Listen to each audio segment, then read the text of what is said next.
I'm always losing my keys.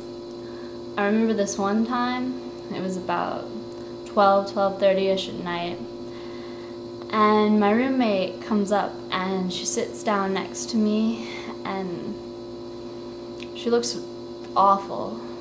So I nudge her at the arm and say jokingly, "You look like you've been through war." And then I look down at my arm and it's covered in blood, and I'm like, what?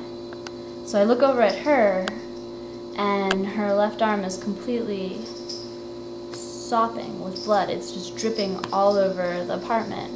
So I run in and I kick awake my boyfriend at the time, and I'm like, get the fuck up and give me your car keys. She's bleeding, you have to hold her arm together, you have to make sure that the blood stays stabilized and she doesn't lose too much. And he's like, okay, and he gives me his keys, and I head out and I'm walking down the stairs, and he comes out the door and he says to me, "Don't forget to get butterfly band-aids." And I turn to him and I say, "It doesn't matter if there are butterflies or kittens on them.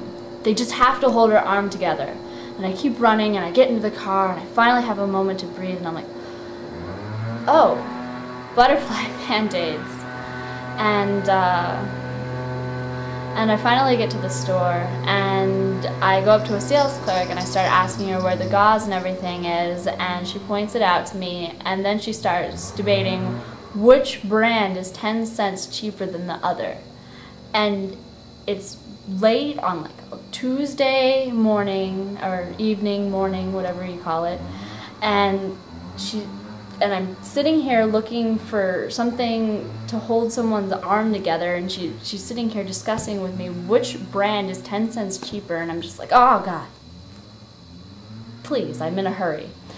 And I finally get home and I bandage up her arm, and she turns to me and her eyes are full of tears and she says, "Why is my life so hard?" And I look back at her and I'm just like, and I just want to scream and yell at her and tell her, you know, why is your life so hard?